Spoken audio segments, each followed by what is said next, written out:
Assalamualaikum warahmatullahi wabarakatuh. Salam bahagia. Perkenalkan, saya Muhammad Yasin Jamali, guru SMP Negeri 1 Kaliangat Sumeneb, calon guru penggerak angkatan ke-7. Pada kesempatan ini, saya akan memaparkan demonstrasi kontekstual dari filosofi pendidikan menurut KHD. Ki Hajar Dewantara yang kita kenal sebagai Bapak Pendidikan Nasional lahir di Yogyakarta pada tanggal 2 Mei 1889 dengan nama Raden Mas Suwardi Suryaningrat. Ki Hajar Dewantara dibesarkan di lingkungan keluarga keraton Yogyakarta. Saat genap berusia 40 tahun, Raden Mas Suwardi Suryaningrat berganti nama menjadi Ki Hajar Dewantara. Pada tanggal 3 Juli 1922, organisasi Taman Siswa didirikan untuk mengenalkan pendidikan kepada masyarakat Indonesia agar menjadi bangsa yang merdeka. Selanjutnya, Ki Hajar Dewantara dipercaya untuk menjadi Menteri Pendidikan, Pengajaran, dan Kebudayaan yang pertama. Melalui jabatan ini, Ki Hajar Dewantara semakin leluasa untuk meningkatkan kualitas pendidikan di Indonesia. Berkat perjuangan Ki Hajar Dewantara, maka tanggal kelahirannya 2 Mei ditetapkan sebagai Hari Pendidikan Nasional. Memahami filosofi pendidikan KHD. Pendidikan menurut KHD adalah menuntun segala kekuatan kodrat yang ada pada anak-anak agar mereka sebagai manusia dan sebagai anggota masyarakat dapatlah mencapai keselamatan dan kebahagiaan yang setinggi-tingginya. Ada 5 hal yang bisa kita pelajari dari filosofi KHD. Yang pertama, menuntun segala kekuatan kodrat. Yang kedua, mendidik dan mengajar.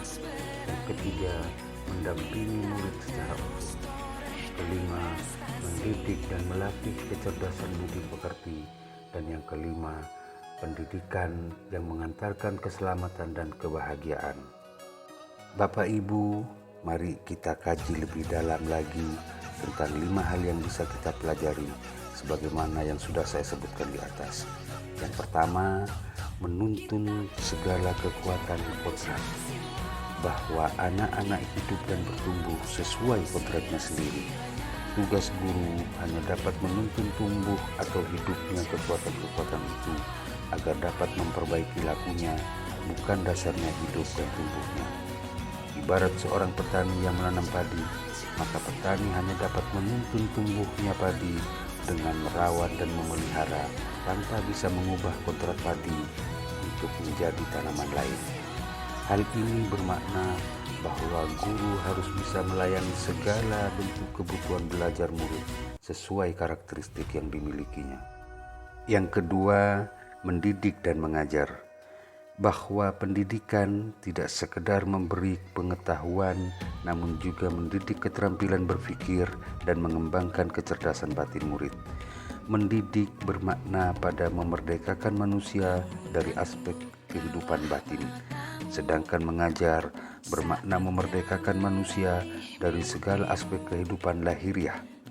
Jadi jelaslah bahwa manusia yang merdeka adalah manusia yang hidupnya secara lahir dan batin tidak bergantung pada orang lain, akan tetapi ia mampu bersandar dan berdiri di atas kakinya sendiri. Artinya, sistem pendidikan itu mampu menjadikan setiap individu hidup mandiri dan berpikir sendiri. Maka guru haruslah mengintegrasikan ajaran trilogi KHD dalam sikap dan perilaku sehari-hari. Ingarso Sungkulodo di depan harus memberi contoh atau teladan bagi murid, atau dengan kata lain sebagai among. Imadyo Mangunkarso di tengah memberi semangat atau ngomong. Ipuri Handayani di belakang memberi dorongan atau ngemong. Ki Hajar Dewantara telah menggaungkan pemikiran menghamba kepada murid, yang berarti pembelajaran yang berpusat pada murid. Ibarat seorang pembeli yang dianggap raja, selayaknya murid harus juga dianggap sebagai raja dalam setiap pembelajaran.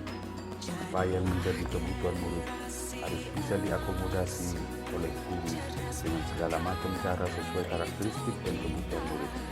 Itulah makna menghamba kepada murid. Guru memberikan kebebasan kepada murid, bukan mengikatnya. Yang ketiga, mendampingi murid dengan utuh dan menyeluruh. Hal yang perlu kita perhatikan dalam mendampingi murid, kodrat keadaan, bahwa segala perubahan yang terjadi pada murid dihubungkan dengan kodrat keadaan yang meliputi kodrat alam dan kodrat zaman. Kodrat alam diartikan sebagai lingkungan alam tempat murid berada, baik kultur budaya maupun kondisi alam geografisnya. Kodrat alam berhubungan juga dengan karakter dasar anak. Maka selayaknya guru harus bisa menjadi model positif, teladan yang baik bagi mereka. Kodrat zaman berhubungan dengan isi dan irama pendidikan yang bergerak dinamis. Muatan pendidikan dan cara belajar abad 20 tentu berbeda dengan zaman sekarang. Perubahan zaman merupakan sebuah keniscayaan.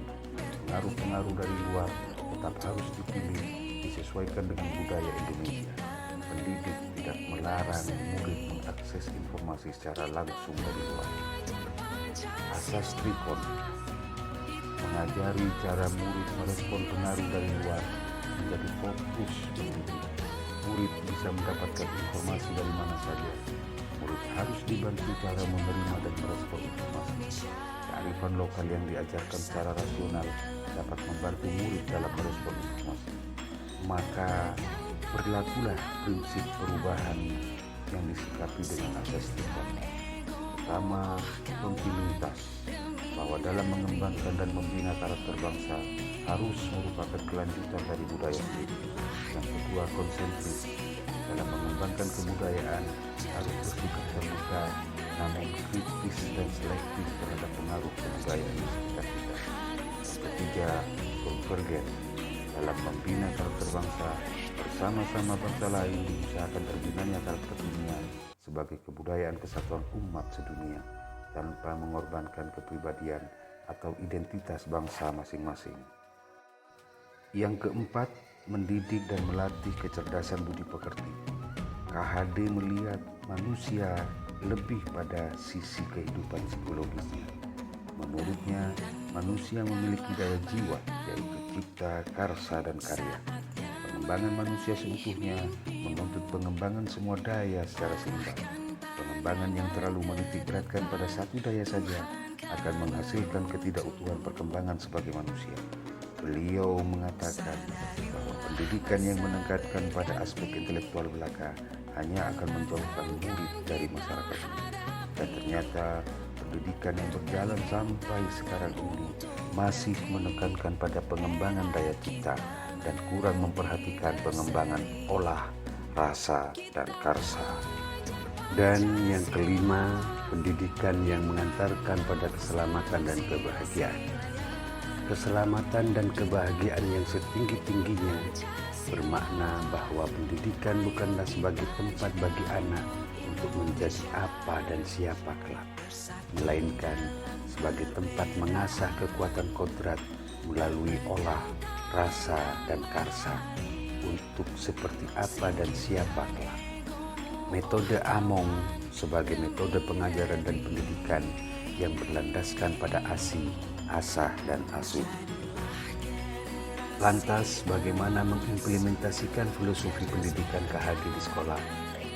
Yang pertama, memberi teladan pada murid yang berlandaskan pada nilai-nilai moral dan nilai-nilai luhur. Kedua, melakukan pembiasaan dan penguatan karakter yang berlandaskan komitmen diri untuk terus melakukan perubahan ke arah yang lebih positif. Yang ketiga, melakukan pembelajaran yang berpusat pada murid. Yang keempat, menerapkan disiplin positif di sekolah. Yang kelima, menunjukkan sikap rendah hati, jujur, dan taat pada peraturan yang tercermin dalam perkataan dan tindakan. Berikut adalah kegiatan-kegiatan saat membersamai murid di sekolah. Menanamkan nilai-nilai dan praktik baik secara rutin dengan menyambut murid melalui sapa, salam, dan salim. Demikian demonstrasi kontekstual dari filosofi pendidikan KHD. Terima kasih atas semua atensi. Salam bahagia. Wassalamualaikum warahmatullahi wabarakatuh.